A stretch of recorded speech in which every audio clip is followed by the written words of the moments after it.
What is it you want, Barry? What do you want? You want the moon?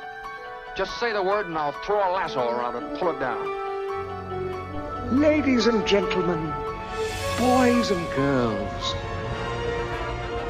dying times here. Come with me if you want to live. That's it, man. Game over, man. Game over. The Force will be with you, always. Ladies and gentlemen, welcome back to 20th Century Geek. I'm your regular host, Scott Weatherly, and we are back for some Jackie Chan action. And as always, I'm joined by Jack for Jack's Musings. How you doing, Jack? You okay? I'm wonderful, thank you. Yeah, in many ways, I'm wonderful. As you know, we're talking off air. It's Easter break. I'm also sad that this journey is coming to a close, though. This has been great fun. Yeah, it's interesting because it's you know there are more police story films, but this is like the original quadrology. And I was looking into this because they changed tone, and I think Jackie tried to do some different things. But this has been a really interesting sort of look at that sort of the growth of Jackie Chan. There was supposed to be a fifth, from what I read, and it became Mr. Nice Guy. They retooled it, and it became something else. So, there could have been there, but yeah, this has been an interesting journey. On the whole, gone from a rather gritty, ish beginnings to a baby seal hat. So. Yeah, it's true. It's not many people that could pull that transition off, is there? No. So is this, and we will talk about that transition across the four films, I think. But yeah, we're going to be talking about Jackie Chan's first strike, which is regarded as Police Story Part 4. It says the fourth installment of Jackie Chan's Police Story film franchise has our hero trying to locate a missing nuclear warhead all over the globe. And this is this is very globe-trotting. And has some interesting sort of as a baby seal hat and a koala in a bedroom as well. Yes, I did some research on that, some like first-person research. One of my closest friends is born and raised Australian, so I hit him up as I was watching the movie about that. So when we get there, remind me. We'll get to that. So we are talking like say first strike. But Jack, what are your first thoughts then? What's your initial thoughts and overview of First Strike? I think it doesn't need to be a police story movie. I mean, it's good fun. Yeah. We spoke right back in the first episode about I was doing my own like Jackie Chanuary, and I was watching quite a few of his movies, and I'd watched one with my eldest son. We actually didn't go back and watch any more. We've also been entrenched in rewatching the MCU. I don't know if I've mentioned in like chronological order. So start with Captain America, and then obviously making our way to Captain Marvel and on.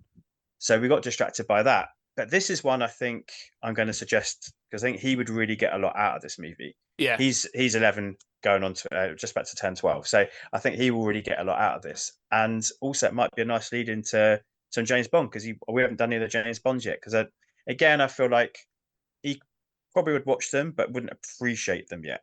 I think there's an age. This might be a nice way to lead him. Yeah, I think that they say. I always think there's not that there's an age limit. It's like because there's a change in Hollywood, isn't there? There's a changing style, and if you go back and watch those first Sean Connery films, they are very, very different to modern sort of spy and action films. So there's a kind of a setting of expectation. Like wait till you get to like GoldenEye, and then you'll sort of be used. Yeah. It becomes modern then. But yeah, this is more of a spy film, and it just sort of seems to be sort of like you say, tangentially a police story. They're just like, yeah, we have the script. It kind of feels like we could just make it Detective Jackie Chan, or Kevin, as he's been called in some of them. And obviously we want to bring back Uncle Bill for one final film. So it's sort of like, yeah, it's just sort of a police story by proxy, really. Because that really is it, isn't it? It's literally the name of the character and Uncle Bill appearing, but you don't get any of the other supporting cast. There's no May in this. There's none of the other like characters we met along the way, and there isn't really the sense that this is a police investigation at all. It's a kind of slapstick comedy, fish out of water. I mean, is it a spoof? I'm not sure whether to call it a spoof or not. I don't know if that's something No, you intended on talking about, but it's yeah, sort of towing that line, isn't it? Quite closely. that's a really good shout. I hadn't really thought about it because I see it as a comedy. Because I think a Mm, spoof takes a topic and is sort of parodying it or sort of poking fun at it. I think hmm this is a sort of a spy comedy. There are spoofy moments, like it's definitely poking fun at like James Bond, and it even calls out Bond at mm, one point. Um, but this sort of feels just in like the Jackie Chan arena. Do you know what I mean? They sort of, mm. sort of, oh, he's just going to do the comedy bit. Um, and in some cases, there were several scenes in this that you sort of watch. I think, yeah, they're kind of fun, and then you sort of only in retrospect, I go like, that's kind of impressive, or that was like Yeah. Oh, insanely yeah. dangerous. um, Yeah, it ticks all those boxes in yeah, that regard. This one, I think the choreography, the action, the stunts, all of that is here, and like big ticks and all of that. yeah. It's just, yeah. I mean, just to repeat ourselves, really, it doesn't really necessarily feel like it's part of this saga per se. No, I mean, we said that when we did Super Cop, that felt like it was leaning much more into sort of the comedy, and had some of that slapsticky stuff.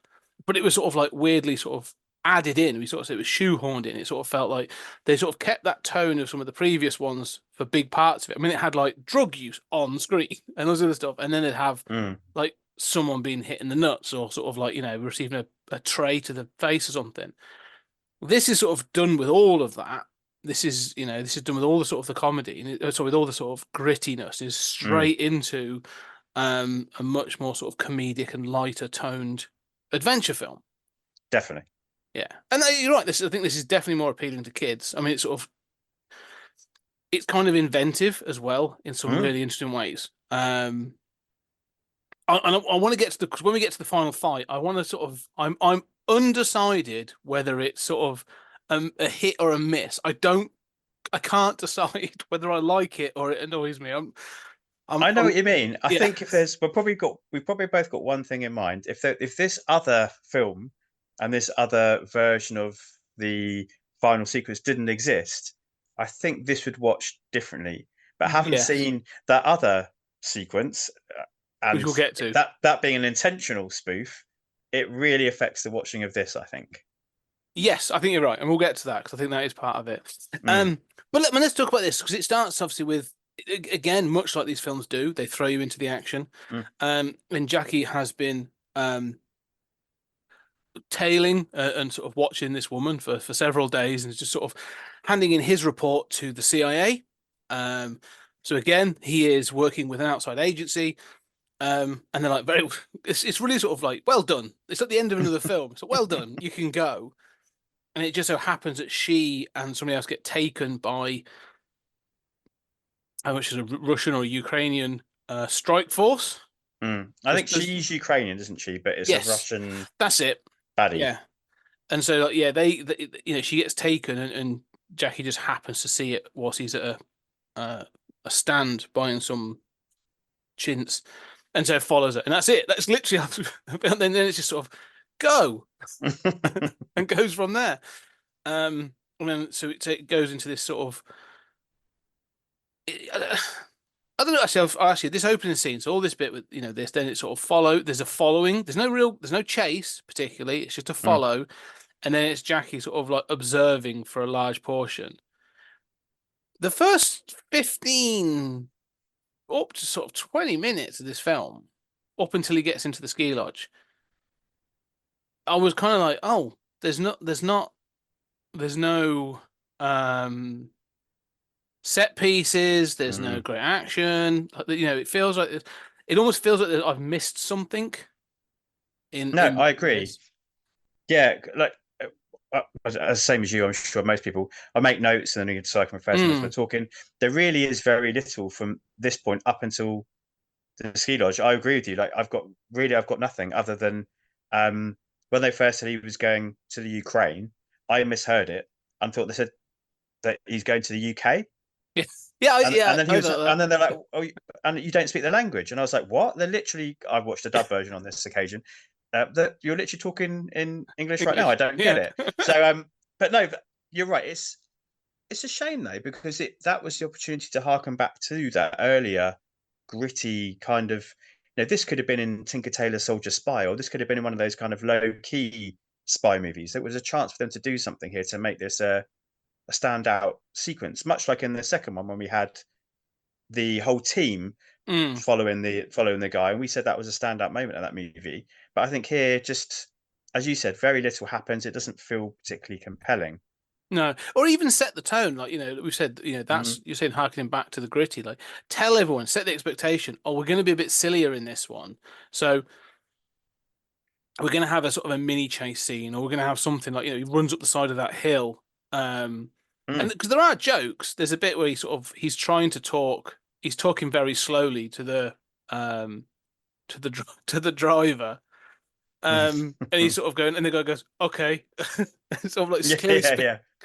Um, and so, like, okay, there's little jokes, but there's nothing that's telling me, oh, the action in this is going to be more comedic. So, then Mm. it just feels weird. It feels like there's an absence of something in that opening section.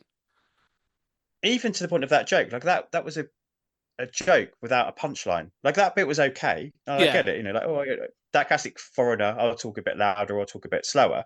But the punchline should be that he comes back and the taxi it's gone. driver's gone. Yeah, But we don't even get that. So that kind of sums up that missed opportunity, I think. Yeah. yeah. I mean, they clearly want this to be, less, but there's less of the sort of the comedic stunts, and they're actually trying to make jokes. I mean, when he does, follow them up to the ski lodge, and he's ill prepared. Like, everyone else has got their big hats on, the big coats on, and he's just wearing like a t-shirt and like a vest. Mm. And the joke constantly is people telling him, "We'll put more clothes on," and he's just like, "Yeah, well, I'm trying."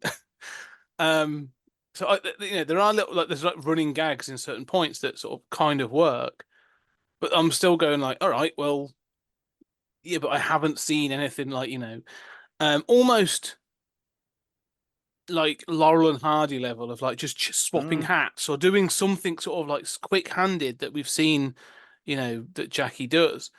Yeah, it all just feels very tame for that whole first Mm. part. Um, Up until he gets on the snowmobile. Yeah, because even like the snowboard scene, like, I think this Mm, sums up what you're trying to say. Like that could have been a really cool stunt. We could have been riffing on the Spy Love movie. We could have done something exciting with that. But to begin with, he's sort of sitting on it and then he's lying on it, and it's all just played for laughs. I agree with you. It's even we've got to get past that sequence till snowmobiles and the guys hidden in the snow, which is a really cool concept. yeah.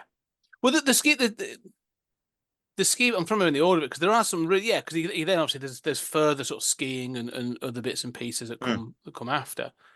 Um, yeah, but like with this, yeah, with the sort of the bit with the snowboard.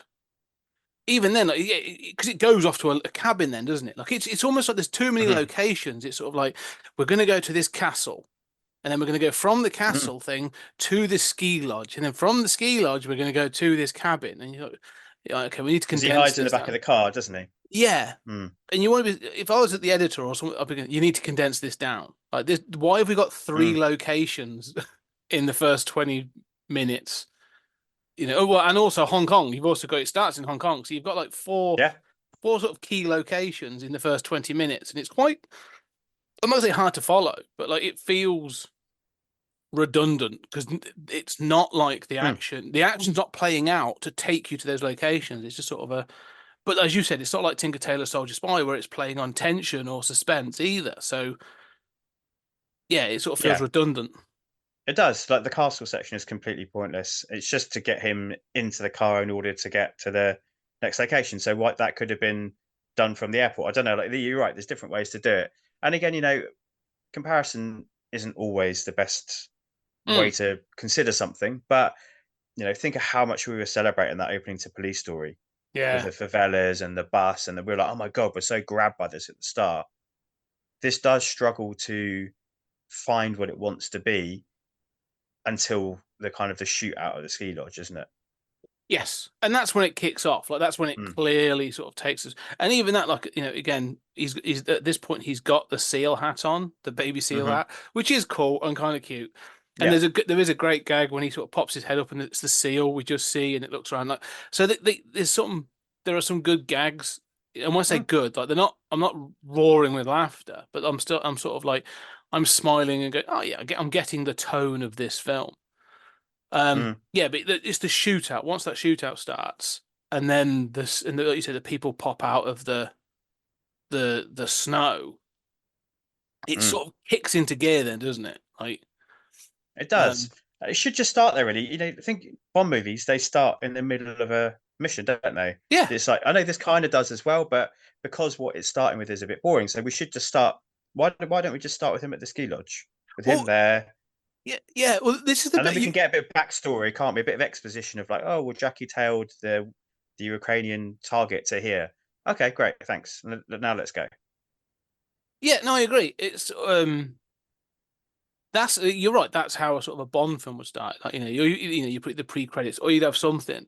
Like the cold open, isn't it? Yeah, No pun intended. no, but yeah, like you say, because the start of this film is Jackie reporting to say he's been tailing this woman for like I don't know a week by the sound of it.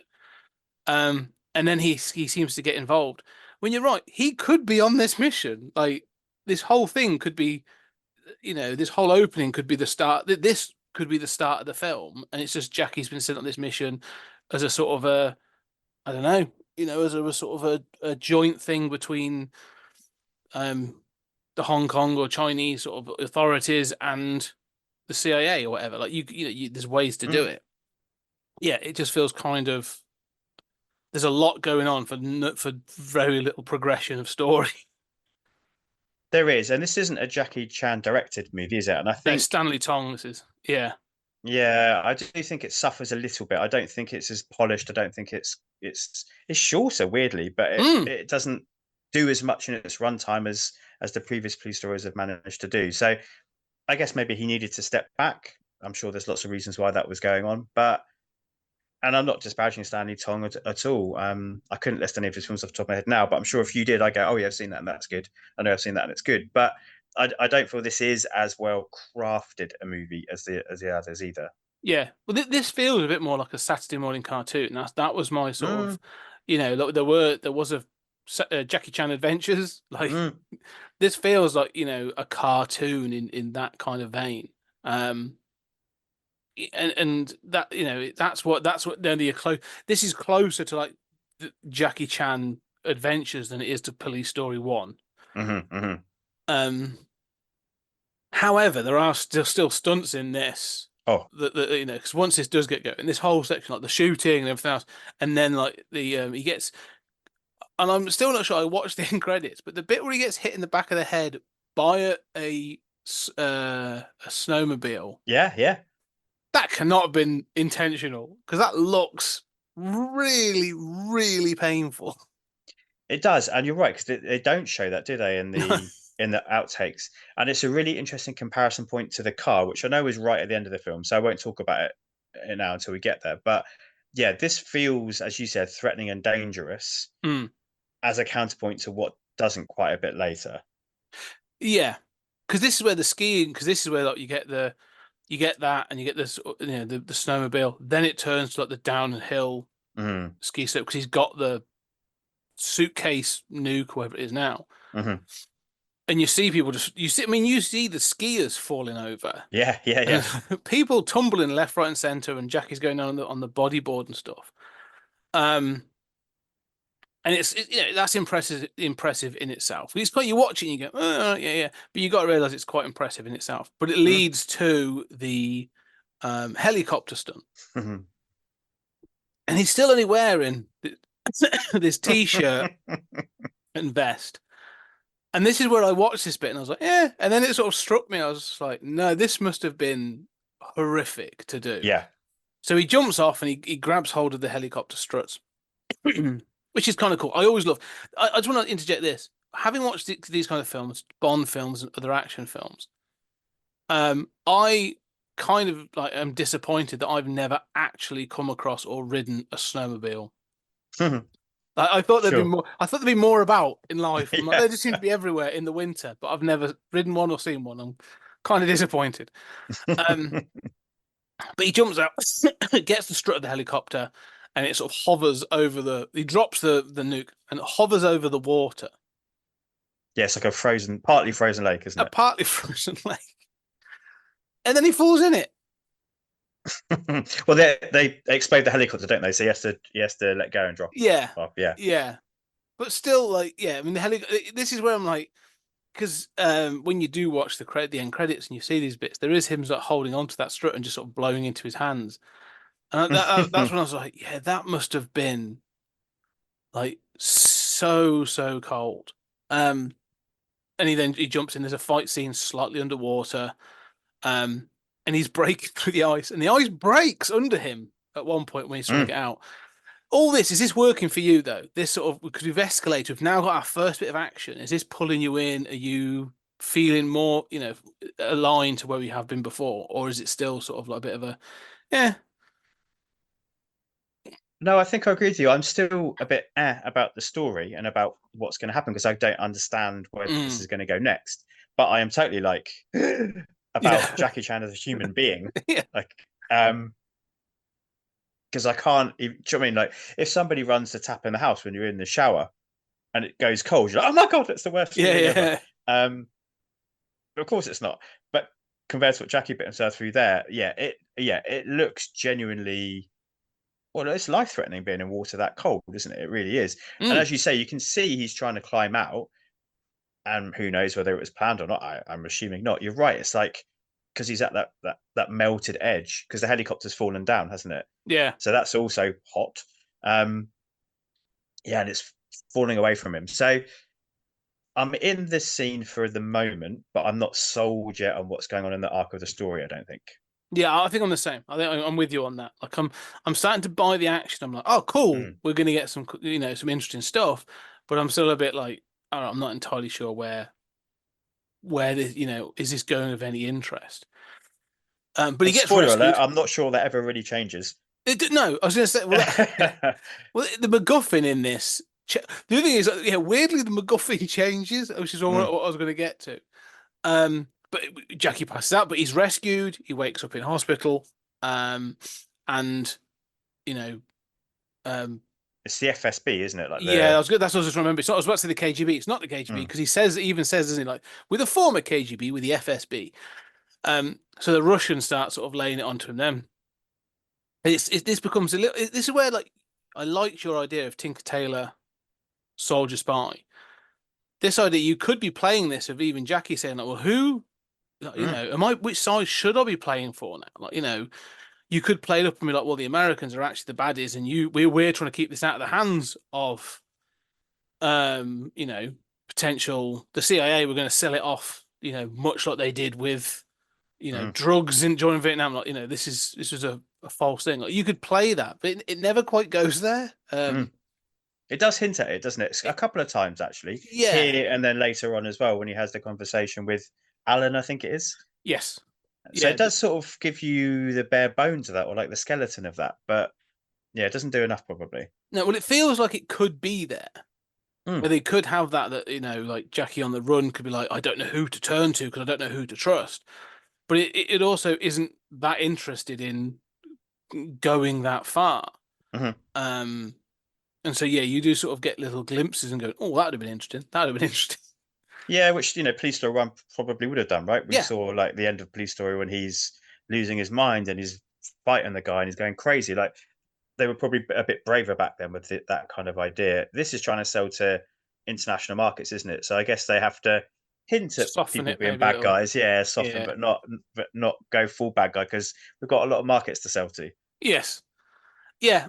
That's it. That's the thing, isn't it? It feels like this is more of a family adventure or a family action movie, an introduction. As you said, like, yeah, 11, 12-year-old could easily watch this and, Hmm. get some fun from it. But this is where the international sort of like, what's it sort of globe trotting starts. Because he then gets taken to Australia, to a hotel room, as we've Hmm. said, that contains a koala bear with a tree. it's a nice room, and he obviously this is when he makes reference to Bond. He's got a suitcase full of new clothes. And he's sort of talking to Uncle Bill, who is like clearly.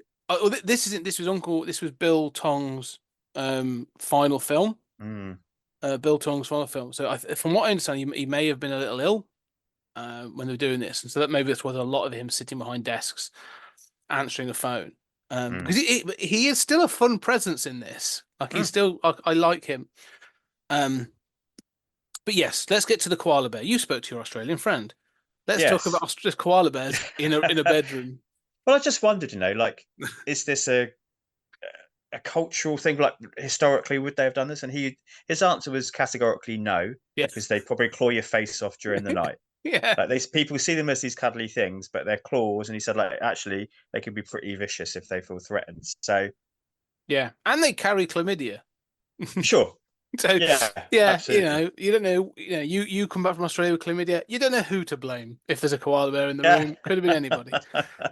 It just feels like such an oddity. But yeah, he's there, and then it sort of again. We also get he's there to sort of this way. You've got to try and explain. It's a complex story, but like kind of not fleshed out. So just to explain, there's a lot of moving parts, I suppose, but they don't add up. The cogs don't always add up to it. No, I tried to as I was taking notes. So I was like, it becomes so sort of. He's taken to Australia for a reason, because the person that is Jackson Sao or Sue that's was part of this exchange of the nuclear weapon. His sister and father live in Australia, and his father is terminally ill.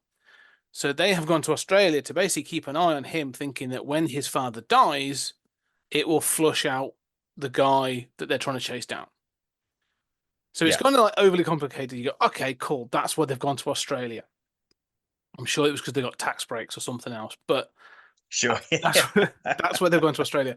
So you have Jackie then meeting Annie, Sue, and the dad who's in the hospital bed and all this other stuff. And it's all nice, and then it sort of switches up where he goes in and the father is killed, and I can't remember which way around it goes. Is it his father is killed? This then puts Jackie on the run because he is now wanted for murder by the Australian authorities. Yeah. So before that, you get. Sorry, I was going to say before that again, we're like in a heavy comedy sequence, aren't we? Almost, I guess, like that first police story. Now we've got the setup, and then that first one we criticised it, and we kind of custard pies in the face, or it was cake, but you know what I mean.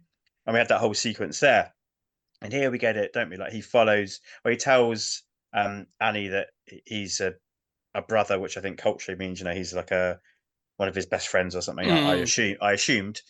And gets into the hospital room, then admits who he is, and we got all this stuff, don't we? Because we get the scene with him wearing the koala pants. Oh God, I was going to get to that. Yes, I don't know how you could forget, but I'm sure we get that before the dad is killed. Yes, don't we? It is because that's how he gets back to the apartment at the hotel, and that's where Nathan Jones and this other guy turns up to attack him. Yeah. And so you're right. He gets because that's Jackson turns up to ask why are you here, and tries to sort of like acknowledge him and gets him to strip down. And he asks him to start because he's been singing. What song is it he sings? Oh yeah, I can't remember. I wish it should be. It's there, but I can't quite draw it forwards. So he is singing a song, and Jackson, this villain they've been trying to chase down, turns up, and asks him to strip down. And he pulls his trousers down. He's basically wearing boxers with a small koala on the front. Yeah, which with trousers just look uncomfortable. Absolutely, because it's not like embossed, right in that area. No, isn't going to be comfortable. It's like a cuddly toy. It's literally a soft toy sewn to a pair of pants. It's very, but then he has to like take those down, and then you're right. Then you almost get like the Police Academy level joke where a bunch of he's singing, and a bunch of women walk past and start joining in or something, aren't they? They sort of see him and see his bottom and all sort of stuff, and it's played. I mean, he looks good. Oh yeah, fair play to him. Like, I'm not sure how old he is at this point already, but wow, he's in good shape. yes, You know, yes, I understand why people want to look at his bum. yeah. Well, he was born in 54, so 64, 74, 84, 94. So actually, to be fair to him, he's like 42 when he made this film. So he's the same age I am now. And yeah, I don't think there'll be a group of women admiring my bottom And I'm outside of an 2 years older than aquarium. that, and there's Yeah. definitely no interest in mine whatsoever. But you know that there is that sort of the humor, and then again, but this is where they say it's sort of the silliness in there, and then you know, because this is Jackie's humor. I feel this is the Jackie Chan Mhm. humor. But they just go back to the hotel, and then he gets attacked by two hitmen. Um, Weirdly, in the last couple of weeks, I have now watched Nathan Jones in 3 films. Oh, Just okay. spoke because I watched this, Fury Road, Mad Max Fury Road, Mm, and the Conan the Barbarian remake with Jason Momoa, and he's in okay. those. So like on my letterbox, sort of all of a sudden Nathan Jones is just like cropped up it this year. It's very bizarre. Most watched actor this year, Yeah, Nathan Jones. yeah. Um. So yeah, but that again, you know, so basically you've got this thing where it's jumping around the room, and then he jumps out I the love window. this sequence. I think it's brilliant. This bit is really good, and this is Mm, what I'm saying. This is where another one where I'm chuckling and I'm actually enjoying it, and then you sort of watch it back and or think back and you go, "Oh, actually, that yeah, was that was because the fight is playful off, isn't it? Because he's so big, yes, Jackie does hit him a few times, and it's like hitting a brick wall. It's doing nothing. So he chooses to dodge and evade and escape, yeah, doesn't he? And the creative ways that he does that through the hotel rooms, and then hiding under the umbrella and I love climbing up that onto bit, the yeah, roof, and yeah, all these little moments are really fun. And the whole way through, Nathan Jones is playing like a Russian heavy, isn't he? mm, And he's not impressed and not interested. And the best bit is when he jumps over the pool, doesn't he? By stepping on like a inflatable ring or something. yeah, But then it's when he goes onto the edge of the hotel, isn't it? Proper yeah, vertigo inducing the way the camera tilts up and down, over, yeah, and yeah, straight down, and it's a narrow little ledge he's on. And yeah. that is, of course, Jackie Chan doing that. There's no wires. There's no. No, it's Yeah, two that is. balconies. The about 2 balconies and like an outcrop, isn't it? And he's sort of Mm. sat in the outcrop, and he even says to him, like, "Come and get me," and they just put like guns, and he's like, "Oh, Yeah, I love oh that. Yeah. crap." Um, I but thought we that were going to get like a Lethal Weapon type, jump into a pool or something like that. I But there thought that is was no gonna pool. no, There's just concrete. yeah, and that's the bit when it looks down, you're like, "Oh yeah, there's no pool or anything like that." Mm, But he does go down. He jumps down onto the next balcony, and he goes mm, down onto not just onto a balcony, sorry, onto a window ledge, onto quite a mm. wide ledge. But again, like this, the way this has been filmed, it made me think of Crocodile Dundee. Mm. And so in Crocodile Dundee, they have the scene where Mick Dundee goes out on the ledge and talks down Mm. the potential jumper there as well. But that when that's done, that's clearly a set. Mhm, You mhm. know, Paul Hogan didn't go out on the edge of a real building and film that. Like that's done on a set and stuff. And so, you know, Paul Hogan's probably like 12 inches off the floor. You can look nonchalant and kind of sort of casual. When you're like, God knows how many stories up and doing this for real, like it's a different story. And I like the fact that you say that the filming, the way the filming is done, all this section where he's on it is filmed down. Like it's not Mm. on level. It's giving you that perspective of how far up it is. So yeah, it's one of those where you sort of go, that seems kind of easy, but then you think, oh no, Yeah. No way you'd find me doing it, that's for sure. yeah, yeah. Um, so yeah, it is. It's a fun section. Um, what I'm noticing is though with a lot of this, like we're sort of getting peaks, but we're kind of building, like they're doing stuff, and it's something I think we've mentioned before about this sort of escalation. Rather than just sort of all in at the front, we can feel that there's this sort of escalation coming. Because it then does lead to other things, you know. So he does escape. He jumps into a bathroom where a woman sort of there says he says to her he's the window cleaner, and then runs out, bumps into her husband and says, "Oh, I'm the dry cleaner," and sort of grabs some stuff. So you know, there's little jokes again along the way, and he grabs this sort of fisherman's. I couldn't work out whether it was like Yeah. a ski suit or like I Uh, guess the joke was that now he's got two warm clothes. He's in Australia when he had not enough warm clothes when he was in Oh, I hadn't thought Ukraine. about that because it That's what is I North guessed it Face was. because it's North Face that he's wearing. I noticed the logo, Mm. and so yeah, I think you're right. He's wearing ski gear, but he's now in Australia. Australia, in hot Australia. Yeah, I hadn't thought about that. That actually makes that more funny. I actually, um, but again, he ends up spending. He gets. This is where the father has been killed, and he is now being identified in the news. This is all very cliche kind of stuff, and he ends up sleeping on. He literally sleeps in the street. Another joke. He curls up into a doorway, and then another homeless guy's like, "You're in my move. You're in my bed." And he goes, "Is anyone coming in?" He goes, "No, he's on vacation." Um. So yeah, I don't know. There's like jokes in this that I'm sort of going like, it's funny, but like feels. I don't know, because I'm watching it in this with as part of this franchise. I'm sort of going, all right, this doesn't feel in tone with those other films. So that it feels kind of weirdly jarring, but I am still enjoying the tone. If that makes sense. Yeah, I think we've spoken before. I mean, it's almost like little sketch show skits Mm. moments, isn't it, within the narrative arc of the movie? And this is another one of those which works as a standalone piece. If this was on the Fast Show or was Mitchell and Webb or something like that, that would be a really Yeah. good joke. The homeless guy on vacation from Yes. his I don't know what you call it, like outside living area. I don't know what you would call it. Accommodation. Yeah. Yeah, like, that's a good joke, but it Yeah. doesn't feels kind of weird in the arc that we've got going on here and the wider arc of the four movies. Mm. Yeah. But it does lead us up to the next day. He then goes to find Annie Sue to say, "I didn't kill your father." Mm. Um, they And appear to be they're setting preparing up. for the funeral, aren't Yeah, I they, or think something? so. They're Mm. setting up for the funeral. There's an awful lot of people there, including um, her cousin, Hmm. and they identify him as the potential murderer. And it leads into one of my favorite Jackie Chan fights of all time. Mm.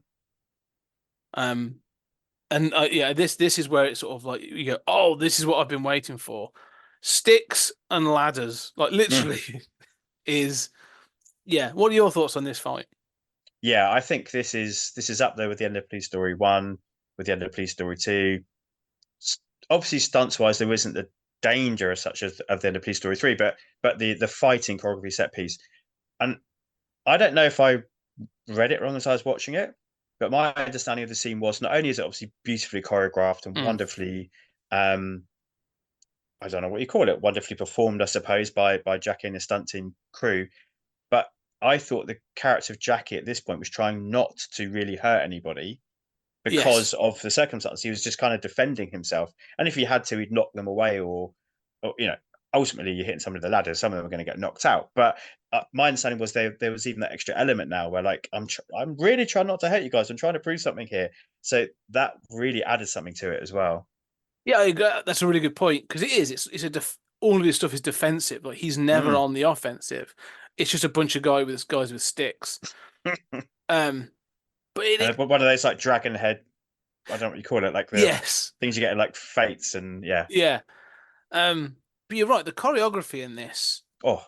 is the one thing we haven't really talked about because we haven't really needed to, I suppose, in some bits is but the editing as well. Hmm. In for this section, like it's not choppy. This isn't like like a Bourne film where it's sort of like every 2 seconds it's a new shot. Like there's still long shots, but there's clearly been accidents. Just watch the end credits. But the way it's sort of spliced together, like you don't feel Mm. like oh they had to stop that one because that went wrong or that this it feels well structured so that it Hmm. flows so incredibly well. Um, yeah, it's just really impressive.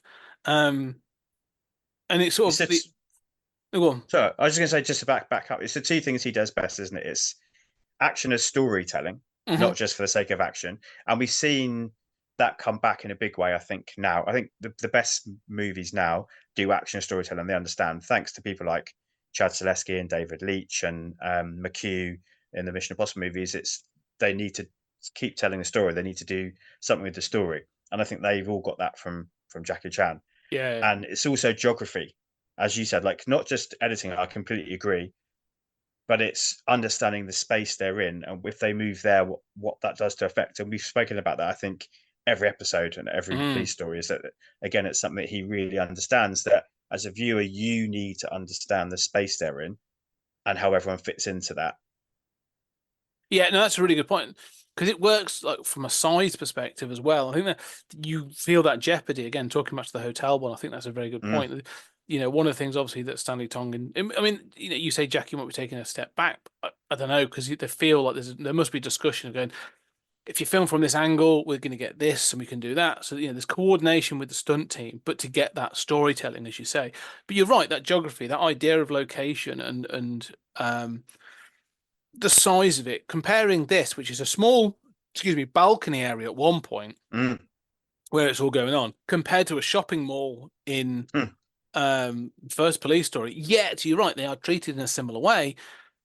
You know, you have to know, yeah, this is a raised platform. We know we're up, and it's a lot smaller, so it feels it feels compact.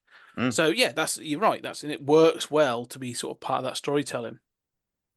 And again, like you say about storytelling, I like the fact that instead of going at it, load more guys come out, more sticks. You know, they've all got these more bows, and Jackie just sort of sits down. Where he's just like, yeah, all right. Yeah. I'm not going to do well on this.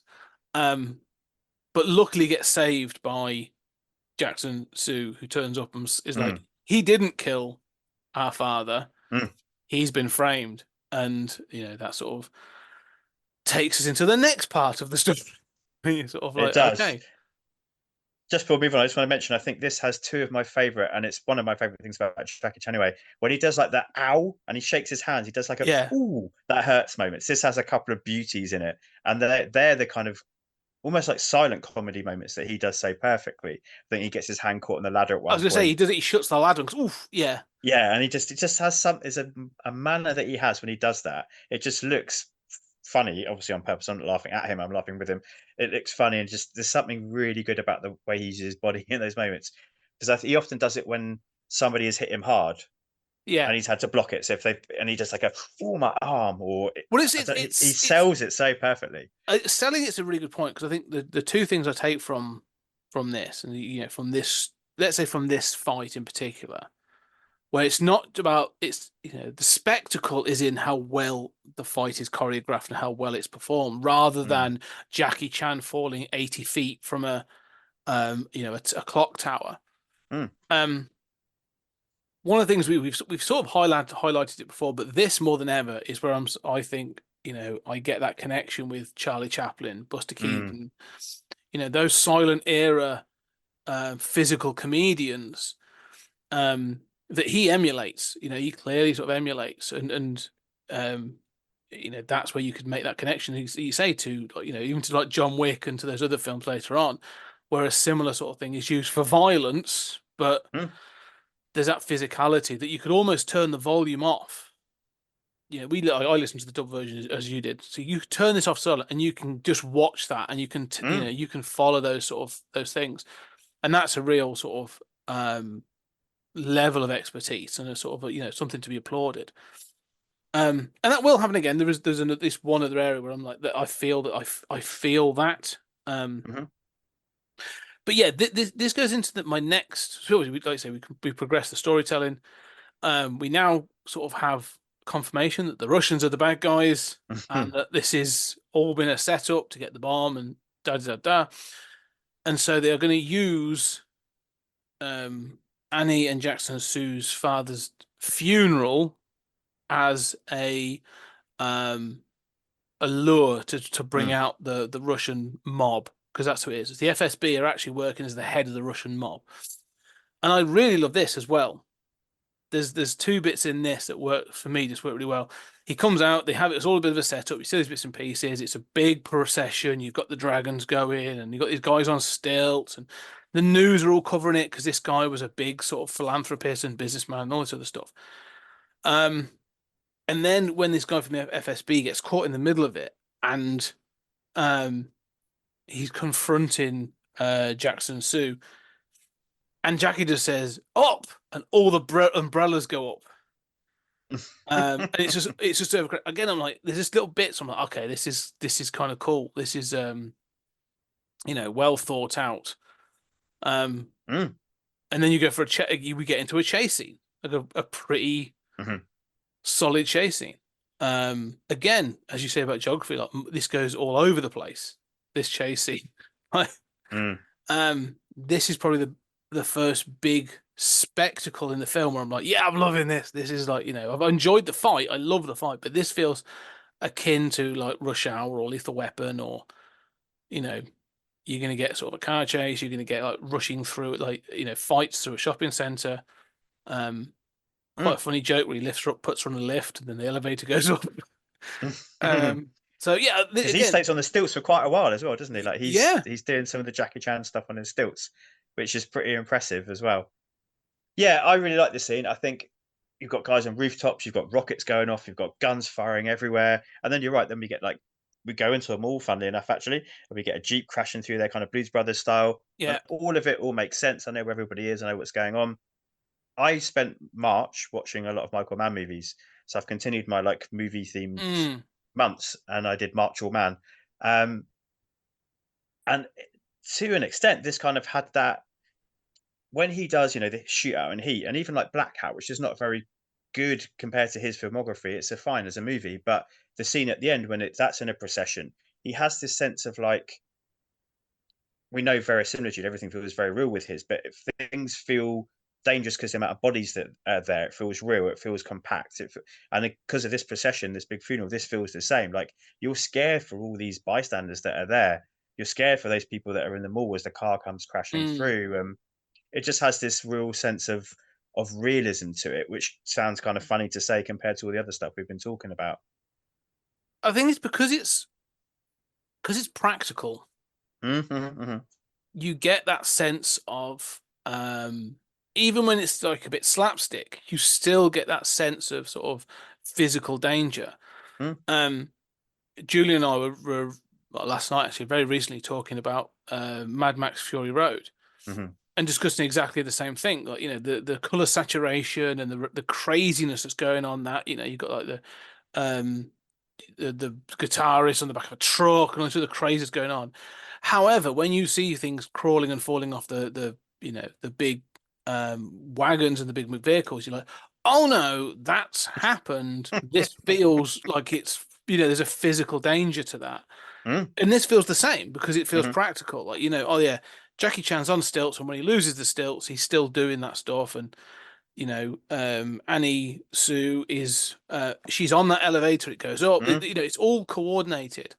yeah.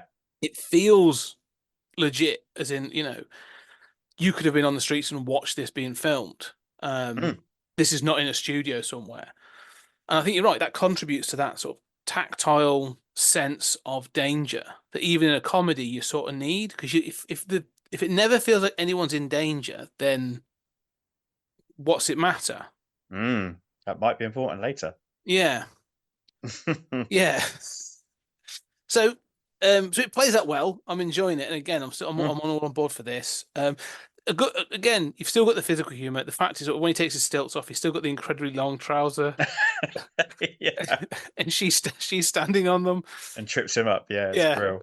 Um, yeah. So the one of the things that, again, as we're talking about it, I think you and I have even sort of talked about this we've talked in other films, not this franchise, but in the past.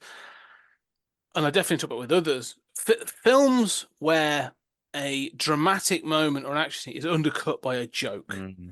and sometimes it works and sometimes it doesn't. And I'm very much of I'm not the biggest Taika Waititi fan. I think he's fine. I think some of his films are good, some of his films aren't. But he did that very much, which for me, like Thor Ragnarok and Love and Thunder, is very much that. Like I'm not the biggest fan of those films because of that reason. Like you'll get a big Mm-hmm. dramatic scene and then it's undercut by a joke, and I'm just sort of like, yeah, it means you're not taking this serious. And because it sort of pokes fun at the action, but where Jackie is doing this, it's still part of the action. Mm-hmm. Like it's a pratfall, it's a physical joke, but it's in keeping with the humor that you've been or the thing that you've been doing. So Yeah. And they're still in the chase to get away. I think that's important. yes, It's not after the chase, which no, perhaps would be the way that maybe with TT or some of these other films that we could reference make the mistake. It adds to what is continuing. The jeopardy will continue, mm. but it's still a funny little aside moment in the movie. Yeah. it's like a moment of levity to sort of go, you've just had this crazy bit, here's a moment of levity, but we're going to have to carry on. Like the jeopardy, as you say, is still there. And so that's why I think it works better. But yeah, then obviously this continues and we get to is it Underwater World? I think it's called. It's Underwater World. Which I think is a real. I thought that was the worst named fake sea park ever. Turns out it's a real name of real. Oh, really? Yeah. Fair enough. I was like, because I was looking at what year this was. And I was like, is this a Kevin Costner joke? Is this? Yeah. But they go to hide out there, and it's this is where it starts. The water park is where it starts to decline a little bit for me. And we do get, this is where it sort of becomes jumble, but like it's all sort of, because I'm sort of not so much falling off, but I'm leaning into sort of grown territory for some of the bits and pieces. Yeah. I'm like, the story doesn't even seem to be coalescing at any point now. No, I think it's a poorly chosen location, because I think when we've discussed before, like Police Story 2, the factory, we've got this factory, great. What can we do? Well, these bits do that and they do that. I can fall down this chute. And like, I think you were very insightful in how you spoke about that sense of we'll decide where we're going to go, and then we'll base all the action off what we've got available to us. We've got a train and we've got a helicopter. Okay, well, can we jump a bike on a train? Yeah, why not? You up for that, Michelle? Yeah, okay.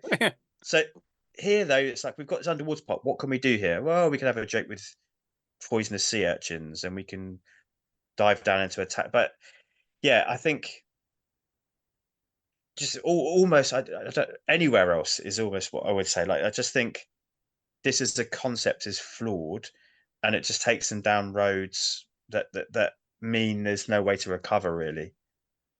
If this was done as a sort of a single comedic section, and we've you said about those vignettes, those sort of like sketches within it. If it was done as a single thing, it would be fine, because you'd be like, oh yeah, cool, they used an aquarium, excellent, and then they went off and did something more exciting.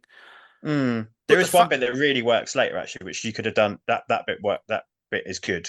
Yeah, I think we'll sort of get to it, but I think that's the thing, that it sort of stays here and it sort of progresses here, and you're like, like you say, so basically they get the chase continues to the place, they get them, the Russians turn up, and then there's a whole thing with, like, say, sea urchins.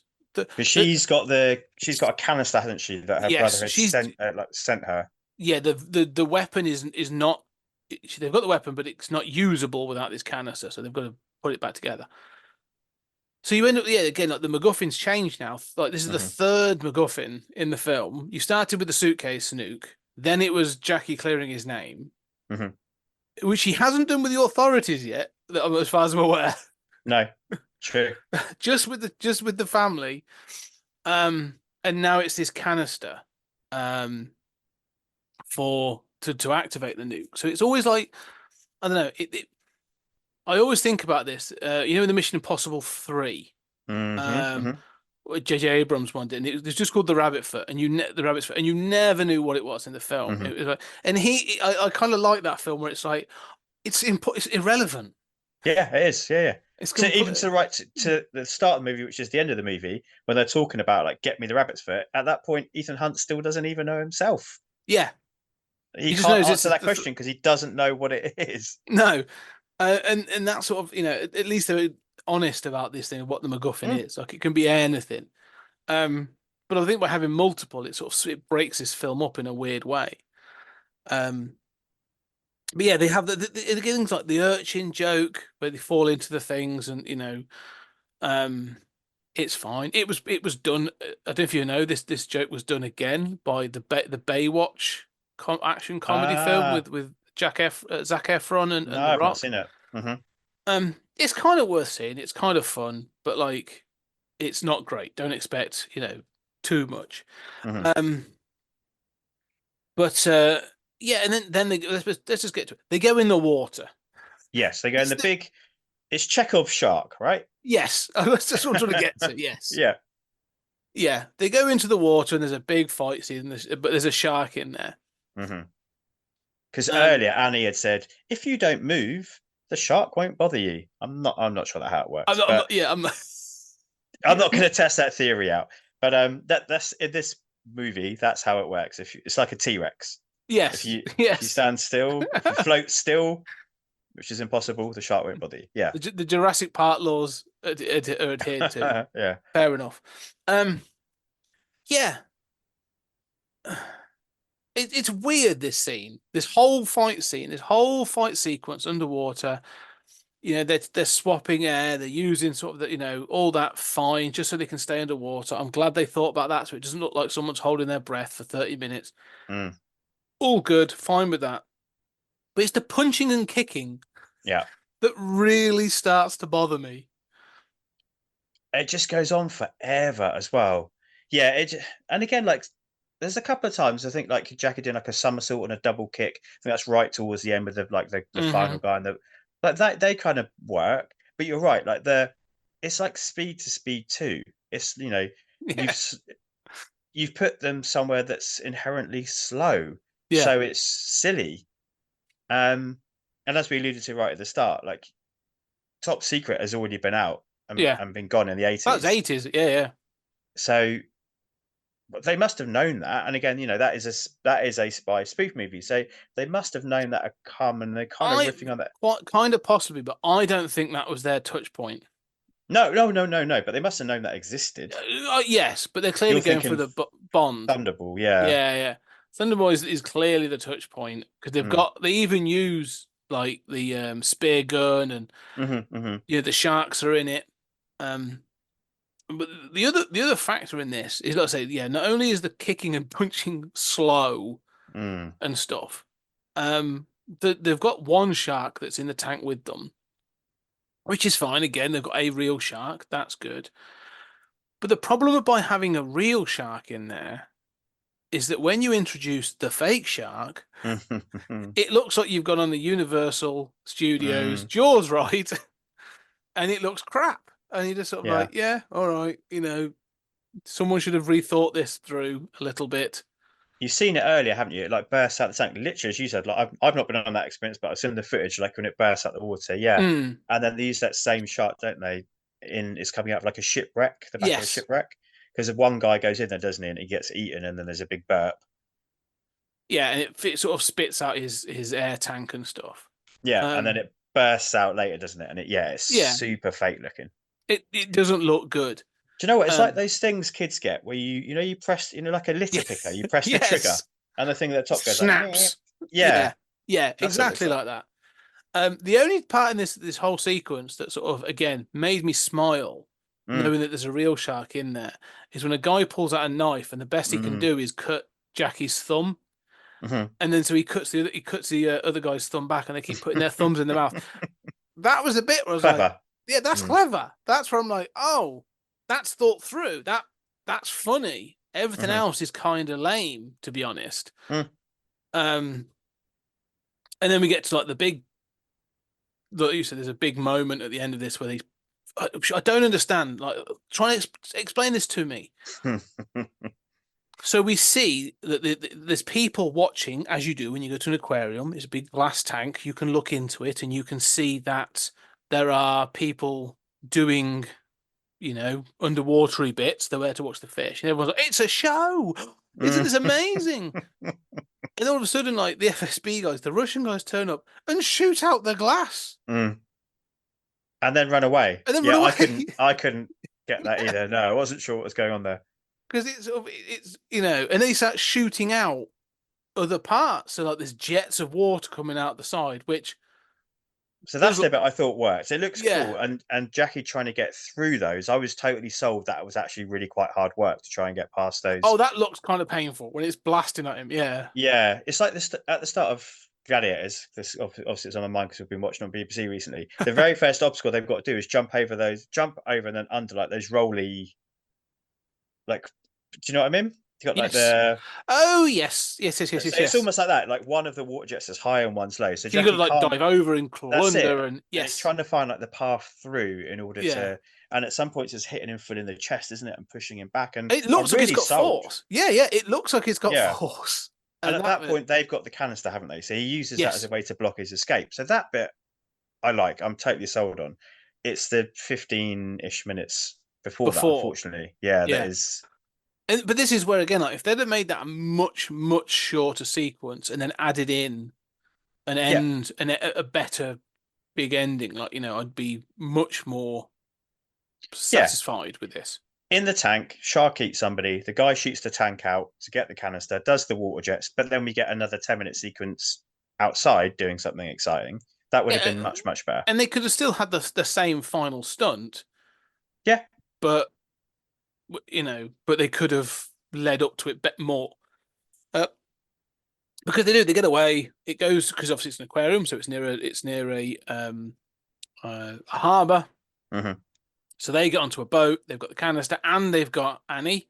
hmm Um, and he gets out, runs around, sees them, jumps into a car, and again, uh, we've been talking about the practicality, and this is still mm practical, but like the practicality of this. But basically, he lines up the car, and there just happens to be a ramp right next to the edge and of the sea, and he drives up it, jumps, and it lands in the boat, mm.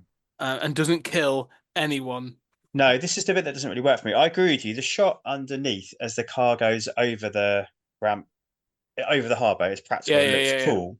The car landing on the boat Jackie's not. But the thing is, but is. Jackie's not in there. Let's be clear.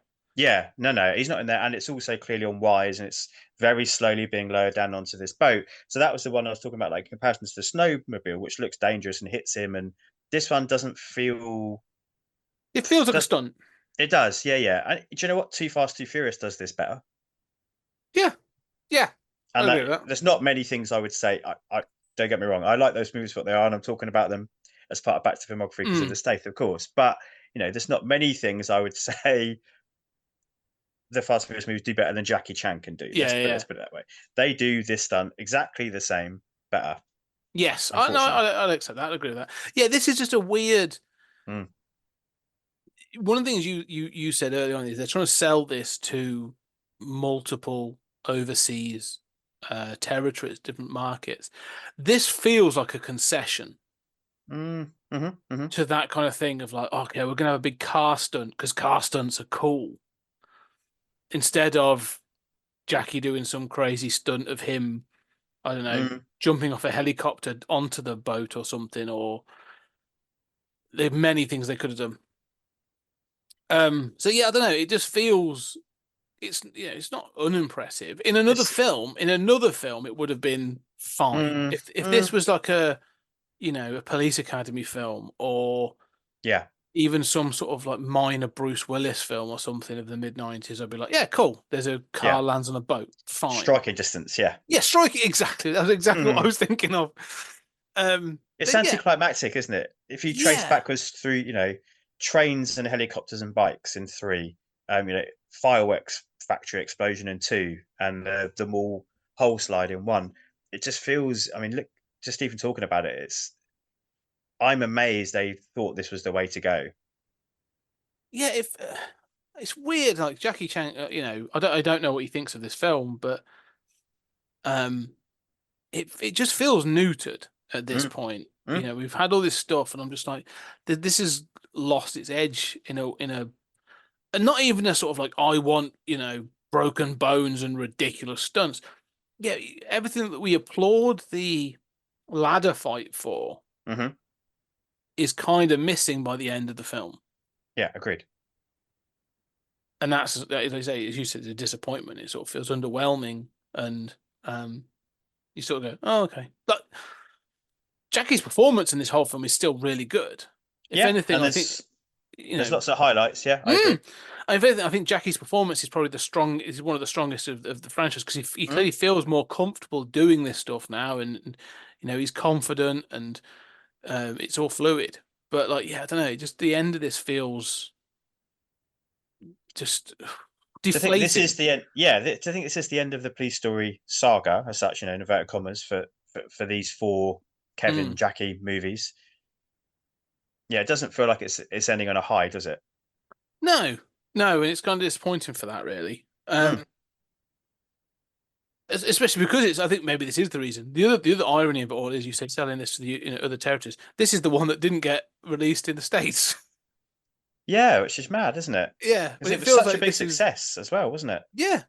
So it's a weird the fact that this didn't make it to the States. The others sort of did in different ways. Because this is Rumble in the Bronx kind of era, isn't it? Kind of just pre-Rush Hour and Yeah, Rush Hour's 98, so this is 2 years before. So hmm, Rumble in the Bronx, I think, is about the same 96 as well, I think, isn't it? 96, Yeah. and that's Stanley Tong as well. So Hmm. um, it's this is the year that he is really breaking that barrier in the States. And this Hmm. film feels like prime to have Hmm. could have done that as well, really. Um, so yeah, it's an odd one. To be honest, you just go, why wasn't this? I mean, it's not the best by any stretch, but like No. weirdly, like how come this one didn't? Just didn't. Um, yes, I don't know. But yeah, we get that, and then we get well, I think that's sort of it. That's it. There's no, That's it. Dune Yeah, and that's White. it, Sort of really. that's it. As with all the others, it sort of ends on that Mm. point. And Yeah. the point we should highlight is because I did think about this when I watched the film. Like, he may have cleared his name with the family, Mm. but he still hasn't with the authorities. So hopefully he's able to sort of have people on his side that be like, no, he didn't do it. We know they were the Russian mob, and that's why he drove a car into a boat. Um, so yeah. One of the things that's interesting about this one though is if you look at the artwork that was done for the poster and the way Mm. this is called First Strike rather than Police Story 4, although it's acknowledged as a police story part of the franchise, Jackie Chan's First Strike, and there's a lot of Mm. Jackie Chan's films at this point, but it definitely feels like they were heading more into a sort of an international a Bond era um kind of they were looking to do something like that. Yeah. And this is so if this is 96, this is the year after GoldenEye as well, isn't it? Was that Yeah, 95? 95. Yeah. And that was a massive success, wasn't it? So Mm. I can see that they'd want to capitalize on that. That makes total sense to Yeah. sort of try and combine his Stylings with and his status and his burgeoning success in the States with the relaunch of that kind of mm, that style Bond spy franchise. And GoldenEye did sort of change things up quite significantly, didn't it, for the Bond franchise? So yeah. I can see why they've done that, and I could see that being kind of a James Bond poster as well, scrolling through a few as we were talking. Yeah, I think that they really are you can see they're leaning into that, Mm. the Bond kind of aesthetic with some of the posters. Jackie Um Chan will return in Second Strike. You could almost see coming up at the end of yes. the credits. Yeah. Yeah. So, it's just I think it's kind of disappointing. Although this film is not as good as the others, as we said, there are highlights. Mm. Um, I'm kind of disappointed it didn't get to continue. I'd watch more, and do you know what? I only watched it 2 days ago. I would if we finished this and Metal just said, "Oh, let's stick something on, Dad," I would happily watch it again. Not a problem. Yeah, We've probably been a little bit critical of it, but I think that's only because we the wanted bar's been a lot set. from it. Well, yeah, The that's it. bar's Yeah, set kind of high for this yeah. franchise. And if you were to work backwards and started with First Strike and then went backwards, if this was the first Jackie Chan film you saw, Mm, as a young teen or as a kid, like you'd still be impressed. mm. You'd still be like, oh my god, there's a whole fight sequence underwater. Then there's the whole ladder fight, and then there's a whole skiing bit, and he falls off a helicopter, and like you've got all those bits, and you think, okay, cool. And then you work back, and you eventually get to him hanging off a bus, Mm. um, you know, with an umbrella and all the stunts with the glass in the mall in the first one, and you're kind of like, oh, like yeah, that sort of that's where it started. Mm. Um, yeah, it's not a terrible film, but I think that's it. It's not. We're critical because of what we've come from. Yeah, yeah, and I think we've been totally fair in what we said. I think Yeah, we've celebrated what needs to be celebrated. We've called out lots of positives in terms of the choreography and the editing and the acting and the stunt work, and it's just I guess it's inevitable. You want that last one, We've spoken about John Wick. We've had 4 John Wicks. We've had the same number of John Wicks as we have police stories. They do feel like they've kept growing and Yes. growing and growing. The world's grown, but also the quality of the action has grown. And whereas this does feel like it's sort of scaled down somewhat. It's a shame. Well, it sort of jumped onto another track, hasn't it? Like where you've Yeah. had sort of an adult-ish action movies before. Mm. This is Jackie in definite family entertainment territory. Yeah, that's fair.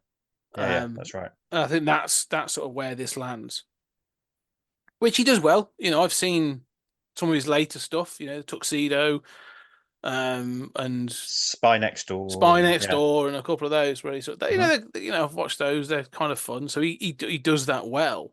Mhm. But yeah, well, I haven't watched these though. And you obviously watched. You've watched other. You had Jackie Chanuary, so you watched more. Mhm. Overall, when you sort of like, did you go back and watch some of his kung fu films as well, sort of Drunken Not Master that and all that kind of thing? I Or watched Drunken Master 2, but I didn't go yeah, back to the first Drunken Master. No. but when you consider like Jackie Chan in that pantheon Mm. of action heroes or action stars, let's say, of the 80s and 90s, where do you place him now? It's such an interesting question, that, isn't it? Because he always balances those wonderful choreographed and dangerous stunts and fighting skills with these moments of at times clownish kind of Mm, levity and skits.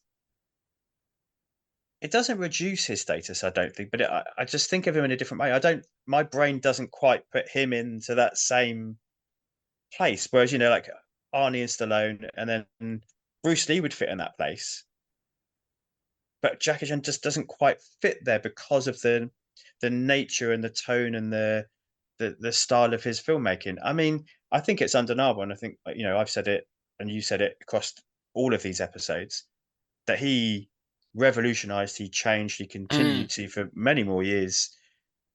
And we've called out franchises that are still running today that we believe are being affected by things that he did. So I think his influence is undeniable. I don't think I would ever place him in my personal kind of top 5. He wouldn't make my Mount Rushmore of action heroes, but that's not to diminish who he is and what he's achieved. Yeah, no, I see what you're saying. I agree. It's an interesting sort of comparison. I think you say he clearly, most definitely had an impact, obviously, on Hollywood as we see it today, and Hmm. action films as we see them today. And I think he was doing it before I was even aware of him. I know that Mm. Sylvester Stallone was a big Jackie Chan fan, and actually considered or approached the studio to see if they could have Jackie Chan play Simon Phoenix in Demolition Man at Oh one point. wow, okay. I think it would have been a very different film. Mm. Um, I think Wesley Snipes owns that role, Hmm. wholeheartedly. Um, but yeah, it's that thing of we, as raised, let's say, on sort of, I was particularly raised on like Western Hollywood action Hmm. movies, Same. and you have that a tonal kind of idea, don't you, of sort of everything that Arnold did and stuff that Sly did, everything, whether it be good or bad. Yeah, and then Van Damme for me really was the next one. Yeah, exactly. Then you get Van Mm. Damme, maybe a slice of Seagal, um, but then like you say, and even up to like Statham now, Hmm. there's a tone of or a type of action movie. Like the Mm. martial arts entered it, and Statham is obviously incredibly skilled and talented, and um, particularly with the transporter films is where I sort of first came across Statham in that sort of form. Mm. Um, but let's say the comedy is never in the action, is it? In those films, the comedy's in the quips after, Hmm. you Hmm. know. Um, and this is why it's interesting, as we've said, like the action in this, the martial arts, the choreography and stuff, everything down to, as you said, even the subtlest things of his is getting his fingers caught in a ladder and going ooh, like it's the subtlest things, but it's a different tone. Mm. But then as a package, one of the things that keeps crossing my mind is, and you've used the term several times in this episode, is Jackie Chan and his stunt crew. Mm-hmm.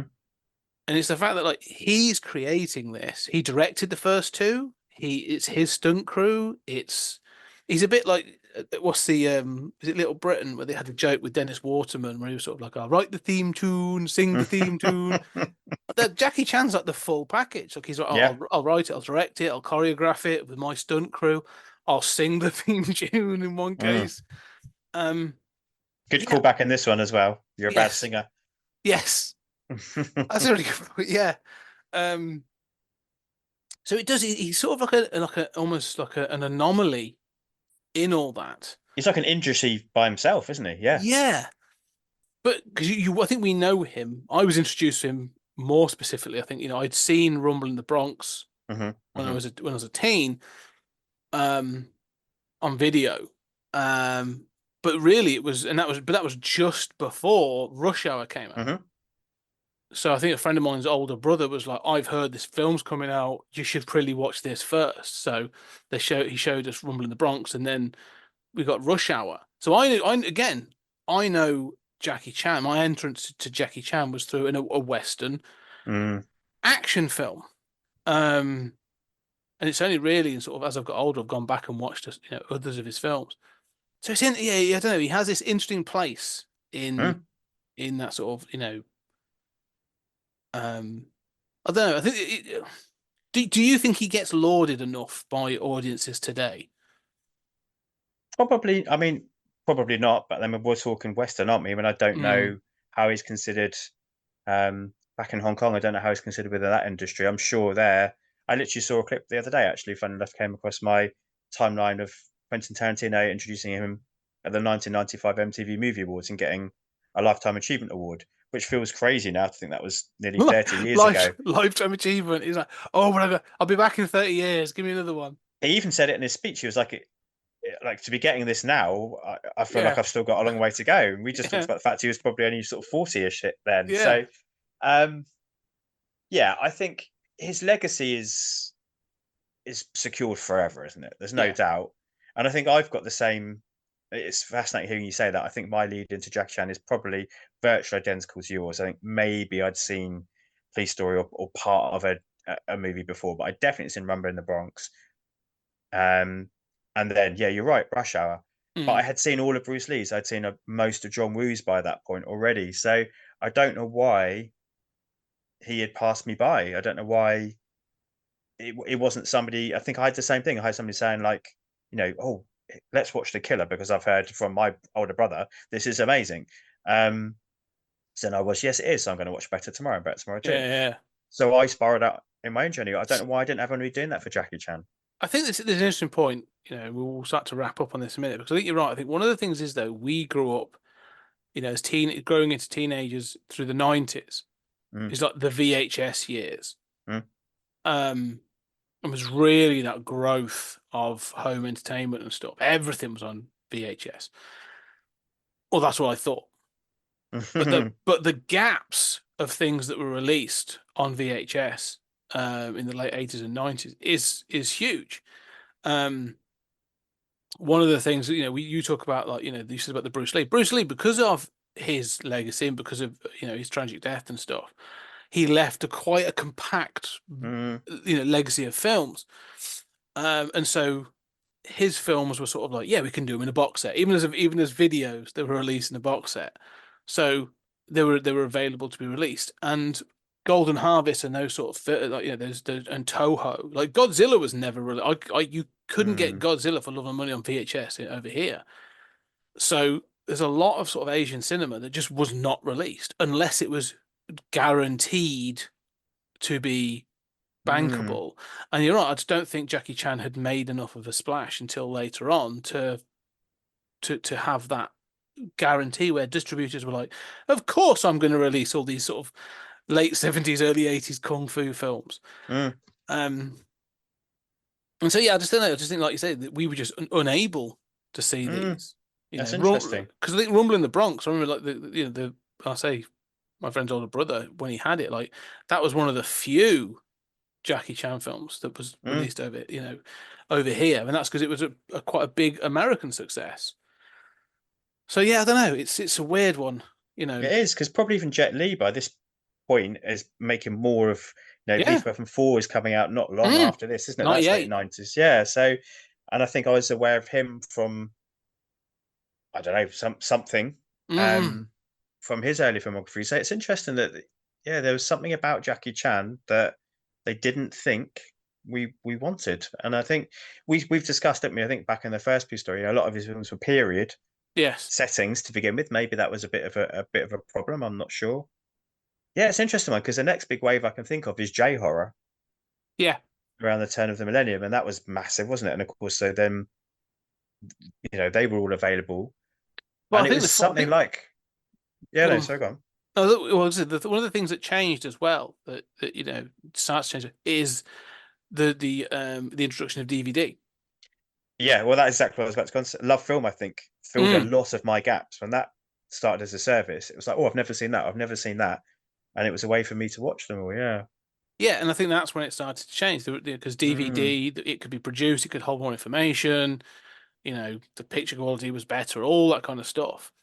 And so, and because it was smaller, mm, it was easy, and so distribution became cheaper, I think, and stuff. So, and so on. I think we live in a golden age. I think at the moment of being able to access through streaming, and also just through those boutique um Blu-ray and physical yeah. media houses. Like I Mm. love those films. I've gone since Super Cop. I am starting to go down the Michelle and Cynthia Rothrock rabbit hole. Oh, yeah, wonderful. Um, so and all those, a lot of those, even now are like released for the first time in the UK, and you're just like, Mm. this film came out in 1987. Like that's insane. So I think, yeah, we do live in a good time. Even YouTube. I mean, I'm working on some stuff with regards to like pulp heroes. The Shadow, Mhm. Doc Savage, the Green Hornet. All those serials from like the 40s and stuff are all on there. I'm not recommending them, but they're there to Mhm. watch if you want to. And I think it just goes to show that the wealth of cinema that we weren't able to access as kids, and we just didn't know. So Mm. Mm. Jackie Chan just passed us by, unfortunately, but not We'll anymore. make no, we're making up for it now. Yeah. Um, but yeah, one thing I would say is this is the final episode for at least for Police Story, the original quadrilogy, because it's obviously keeping it within the 20th century. But this may not be the end. I think obviously I'm coming back at some point for back to the filmography. I've got Mm. there's more Staith to discuss. Yes, you're back for Wrath of Man, I think, aren't you? Wrath of Man, yeah, which should be coming soon. But I think you're right. I'd like to do this again. I think we should pick another little, there's like a little box set, as it, if you will, Mm. of 20th Century Geek box sets. I think that's what we're going to do. I love it. Talk through a quadrilogy of films that we can enjoy. Mm. Maybe we'll pick a different genre next time. We'll see. But yeah, Jack, I'd love to have you back on. Yeah, I mean, I've had an absolutely great time. This has been It's been a joy watching the films, and then I always get something from you, whether I'm a listener or whether I'm on as a guest with you. There's always something insightful, so I've really enjoyed it. Thank you. No, thank you. This is one of the things I love doing this because it challenges me to think about these things and much yourself. Listening to back to filmography and whenever you're on other people's podcasts, it's always good. Like season's greetings. It makes me go back and watch things and go like, oh yeah, that was awesome. I should go back and watch that. Um, so yes, but before we do wrap up, where can people find you and what are you doing at the moment? So yeah, sadly, the state is coming to a close. It's been a great run. It's been a couple of years. I need to decide. I keep umming and ahhing. So how I feel about moving forwards, we'll have to see. But that will keep me going until about August. Mm. And then whether I take a mini break or whether I roll straight into whether I just can't decide myself and I put it out into the world and let somebody decide for me is probably the way I'm leaning. I'm just being so indecisive and let fate decide what I should Steven do Seagal, next. I'm throwing it in there. I'm going to make you do it. Uh, No, I'm only joking. I would never put anybody through that. yeah, I mean, talking of early box section, maybe the first four Steven Seagals, but then no, thank Yeah, you. that drops off very quickly. Yeah, I think I've mentioned before, like Jean-Claude Van Damme was the first person I thought of doing. But then Mm. when I looked at kind of post mid-90s, I was like, oh, Jesus, no, actually. I would say of his, um, Yeah, there's a couple of nice. I love. You said about Jean Woo earlier on. I adore Hard Target. Oh I yeah. unabashedly love that film. Um, Universal Soldier. Hmm. Another one that'd be a good franchise to do. That's got 4 good films in it. Mm. Mm. But yeah, Jean-Claude Van Damme's another one where like early 2000s it just goes into direct to DVD, and some of them are very Oh tough to watch. yeah, yeah. Some practically unwatchable. Some of them, I would say. Yeah, yeah. Or interesting for you to pick. I think there's there's some good ones and some bad ones out there. But where can people find you, and where can people find back the filmography so they can catch up? Yeah, thank you. Mostly available on X. I Hmm. do sort of dabble on Instagram, but I just can't consistently be bothered to work out how it works. To be honest, I keep posting things and they go to different places, so I keep toying with it and giving up. But yeah, mostly available on X, and then the show. And thank you for mentioning Season's Greetings. I'm terrible at mentioning my other shows. All available on Spotify and all the usual places for podcasting, Yeah. and through Comics in Motion. That's it. Yeah, just find Google them on all podcast catchers. They're fantastic. And also, let's say because the great thing is you have so many different guests from the Comics in Motion crew on there. Obviously, sort of Chris and Dave and Tony Mm, and Ria and all the others that sort of come on and do some great contributions. Um, as I do, and I thought this was a fantastic group to be a part of. mm, But yes, for 20th Century Geek, you can find us exactly. We're on X and all the other sort of mostly the um social media platforms under 20th Century Geek. I've even tried to do TikTok, and mhm, I'm like you. I'm sort of like I feel I'm aged out of that mm. slightly. Maybe give it a go one day. But yeah, we're available on all podcast catchers, and also if you like us, leave a review and go check out the Patreon. There's so much going on the Patreon. We do me and fellow podcaster Julian Darius from the sister show Stories Out of Time and Space are doing Trekking Through the Twilight Zone. We're coming to an end on that. We've done 5 seasons, all the episodes, and also we are getting ready for our next big season. Season 5 of Stories Out of Time and Space is coming, and we're doing the post-apocalypse season, and there's going to be a lot of extra content. We've just finished the Mad Max Mm. recordings ready for Furiosa to come out soon. So yeah, very excited for that. But for now, Jack, thank you very much for coming on. Really appreciate it, and it's been great fun talking Jackie Chan. And ladies and gentlemen, thank you very much, and we'll see you again soon.